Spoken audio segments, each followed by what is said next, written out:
এক মহিলা একটি অজগর সাপ পুষত। সাপটাকে সে অসম্ভব ভালোবাসত।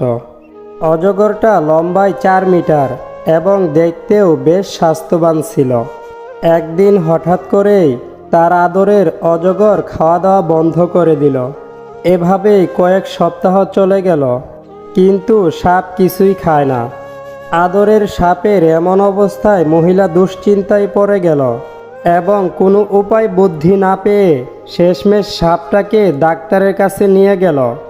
ডাক্তার সাহেব মনোযোগ দিয়ে সব শুনলেন এবং জিজ্ঞেস করলেন, সাপটা কি রাতে আপনার সাথে ঘুমায়? মহিলা উত্তর দিল, হ্যাঁ। ঘুমানোর সময় কি এটা আস্তে আস্তে আপনার কাছে ঘেঁষে? তখনও মহিলা উত্তর দিল, হ্যাঁ। তারপর আস্তে আস্তে আপনাকে চারপাশে মুড়িয়ে ধরে? মহিলা তখন বিস্মিত হলেন এবং জবাব দিলেন। এইবার চিকিৎসক খুবই ভয়ানক এবং অপ্রত্যাশিত কিছু বললেন, ম্যাডাম, সাপটি আপনাকে জড়িয়ে ধরে, চারপাশ থেকে মুড়িয়ে ধরে, কারণ এটা আপনার মাপ নিচ্ছে, নিজেকে প্রস্তুত করছে আপনাকে আক্রমণ করার জন্য। এবং হ্যাঁ, সে খাওয়া দাওয়া বন্ধ করেছে যথেষ্ট জায়গা খালি করতে, যাতে সহজেই আপনাকে হজম করতে পারে। নীতি কথা, আপনার চারপাশে হয়তো এমন অনেকেই আছে যাদের আপনি কাছের মানুষ ভাবেন, যাদের দেখে মনে হয় আপনাকে তারা অসম্ভব ভালোবাসে। হয়তো আপনার ক্ষতি তাদের প্রধান উদ্দেশ্য। অপরাধ না করেও যখন অপরাধী হয়ে যাবে তখন চুপ থাকাটাই সবথেকে ভালো, কারণ চিৎকার করে কখনো নিজেকে নির্দোষ প্রমাণ করা যায় না। লোকে তোমার প্রশংসা করলে খুশি হইও না, লোকে তোমার নিন্দা করলেও দুঃখ পেও না। একটা কথা মনে রেখো, লোকের কথায় কয়লা কখনো শোনা হয় না। পৃথিবীতে যার মা আছে সে কখনো গরিব নয়। মুরগির ডিম ফুটে বাচ্চা হলেই মুরগি হয়, কিন্তু মানুষের পেট থেকে বাচ্চা হলেই মানুষ হয় না, তাকে মানুষ করতে হয়। প্রয়োজনের চেয়ে অতিরিক্ত যা কিছু সবই বিষ। ক্ষমতা, সম্পদ, লোভ, প্রশংসা ও ভালোবাসা সব কিছুতেই হতে পারে। তুমি যত মূল্যবান হবে তত বেশি তুমি সমালোচনার পাত্র হবে। একজন অসৎ বন্ধুর চেয়ে একটি বিষধর সাপ অনেক ভালো, কারণ সাপটি আপনাকে একবার দংশন করবে, কিন্তু সেই অসৎ বন্ধু আপনাকে বারবার দংশন করতে থাকবে। জীবনের 6টি নীতি। 1. প্রার্থনা করার আগে বিশ্বাস করো। 2. কথা বলার আগে শোনো। 3. খরচ করার আগে উপার্জন করো। 4. কিছু লেখার আগে চিন্তা করো। 5. হাল ছাড়ার আগে চেষ্টা করো। এবং নম্বর 6, মরার আগে বাঁচতে শেখো। জন্ম নেওয়া ভাগ্যের ব্যাপার, মৃত্যু হওয়া সময়ের ব্যাপার, কিন্তু মৃত্যুর পরেও মানুষের মনে বেঁচে থাকা কর্মের ব্যাপার। ক্ষমা তাকেই করো যে ভুল করেছে, কিন্তু তাকে ক্ষমা করো না যে বেইমানি করেছে।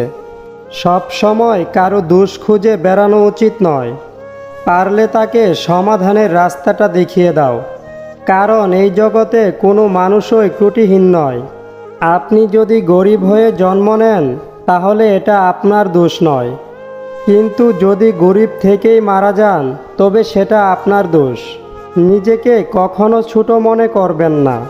মনে রাখবেন, নিজের যা কিছু আছে তাই নিয়ে পরিশ্রম করে যান, সফলতা একদিন পাবেন। আগুন দিয়ে যেমন লোহা চেনা যায়, তেমনি মানুষের ব্যবহার দেখে তার চরিত্র বিচার করা যায়। সংসারে কারো উপর কখনো ভরসা করো না যতদিন নিজের হাত পা ও শরীর আছে।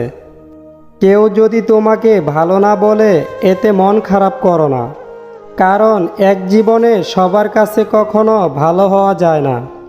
সম্মান জিনিসটা অনেকটা আয়নার মতো, তুমি কাউকে যতটা সম্মান দেবে তার থেকে তুমি ঠিক ততটাই ফিরে পাবে।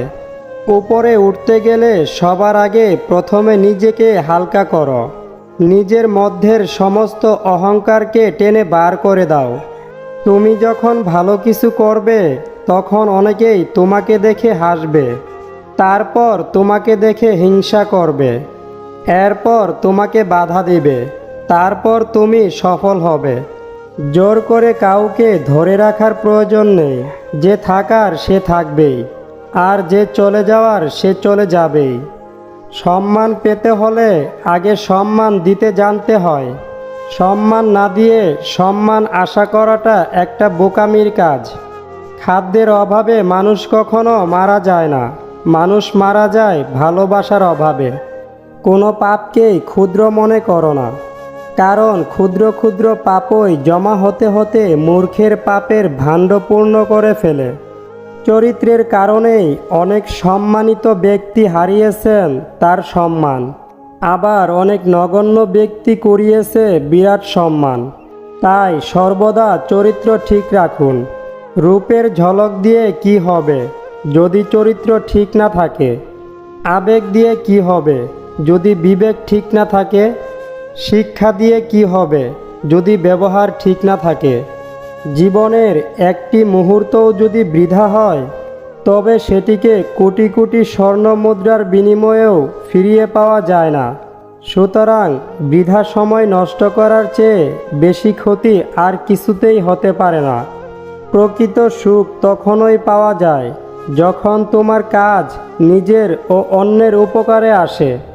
কাউকে নিয়ে সমালোচনা করা যতটা সহজ, তার জায়গায় দাঁড়িয়ে তার পরিস্থিতি বোঝা ঠিক ততটাই কঠিন। আইন মাকড়সার জালের মতো, ক্ষুদ্র কেউ পড়লে আটকে যায়, আর বড়রা ছিঁড়ে বেরিয়ে আসে। জ্ঞানীরা আগে চিন্তা করে, তারপর কথা বলে। নির্বোধরা আগে কথা বলে, তারপর চিন্তা করে। অন্ধকার যেমন অন্ধকারকে কখনো তাড়াতে পারে না, কেবল আলোয় পারে অন্ধকারকে তাড়াতে। তেমনি ঘৃণা দিয়ে কখনো ঘৃণাকে দূর করা যায় না, ভালোবাসা দিয়েই ঘৃণাকে দূর করা সম্ভব। হিংসা ত্যাগ করতে গেলে সবচেয়ে আগে প্রয়োজন অপরের প্রতি ভালোবাসা আর বিশ্বাসের। কখনো কোনো কাজের হাল ছেড়ে দিও না। এখনকার এই দাঁতে দাঁত চেপে করা কষ্টগুলোই তোমাকে বিজয়ীর খেতাব দেবে সারা জীবনের জন্য। সৎ পথে করিও ভ্রমণ, যদিও হয় দেরি। অসৎ নারীকে করিও না বিয়ে, যদিও হয় সে পরী। এই পৃথিবীতে স্বার্থ ছাড়া কোনো কিছুই নেই। ঠিক যেমন জ্যোৎস্নার স্বার্থে মানুষ চাঁদকে এত ভালোবাসে। অসৎ লোক কাউকেই সৎ মনে করে না, সে সবাইকেই নিজের মতো ভাবে। এরকম লোকের থেকে দূরত্ব বজায় রাখুন। গরিব থেকে ধনী হতে চাইলে স্ত্রীকে অনুরোধ করে হলেও বলুন আপনার অবর্তমানে আপনার সম্পদ অন্য কাউকে না দিতে। কারণ কত টাকা ইনকাম করতে পারলেন সেটা বড় কথা নয়, বড় কথা হলো আপনি দিন শেষে কত টাকা সঞ্চয় করতে পারলেন। জীবনের প্রতিটি সিঁড়িতে পা রেখে উপরে ওঠা উচিত। ডিঙিয়ে উঠতে গেলে পড়ে যাওয়ার সম্ভাবনা বেশি। একটি ছোট পাখি আকাশের অনেক উপর দিয়ে উড়তে গিয়ে ঠান্ডায় জমে বরফ হয়ে ধপ করে এসে পড়ল একটা খোলা মাঠে। পাশেই একটা গরু দাঁড়িয়ে দাঁড়িয়ে ঘাস খাচ্ছিল। সে কুত করে একদলা গোবর ঢেলে দিল পাখিটার উপর। পাখিটা তখন গোবরে ডুবে গেলেও সদ্য পতিত গোবরের গরমে তার শরীরের বরফ গলা শুরু করলো। একটু পরেই পাখিটা সুস্থ হয়ে গোবরের ভেতরে বসেই কিচমিচ ডাক শুরু করলো। ঠিক পাশ দিয়ে যাচ্ছিল এক হলো বিড়াল। সে পাখির আওয়াজ পেয়ে গোবর খেটে পাখিটাকে বের করলো। তারপর পাখিটাকে কপাত করে গিলে ফেলল। কারো শত্রুতামূলক কাজ সব সময় যে তোমার বিপক্ষে যাবে এমন নাও হতে পারে। কোনো কোনো বৈরী কাজ হয়তো তোমার উপকারেই আসবে। কেউ তোমাকে বিপদ থেকে উদ্ধার করলো মানেই সে তোমার শুভাকাঙ্ক্ষী এমন নাও হতে পারে। সে হয়তো তোমার সবচেয়ে বড় শত্রু। যখন তুমি ঘোর বিপদে, তখন দয়া করে মুখটা বন্ধ রাখো। আজকের এই ভিডিওতে থাকা একটি কথাও যদি আপনার ভালো লাগে তাহলে প্লিজ ভিডিওতে একটি লাইক কমেন্ট করতে ভুলবেন না। এবং আপনি যদি আমাদের চ্যানেলে নতুন হয়ে থাকেন তাহলে প্লিজ চ্যানেলটিকে সাবস্ক্রাইব করে পাশে থাকা বেল আইকনটি বাজিয়ে দিন। ধন্যবাদ।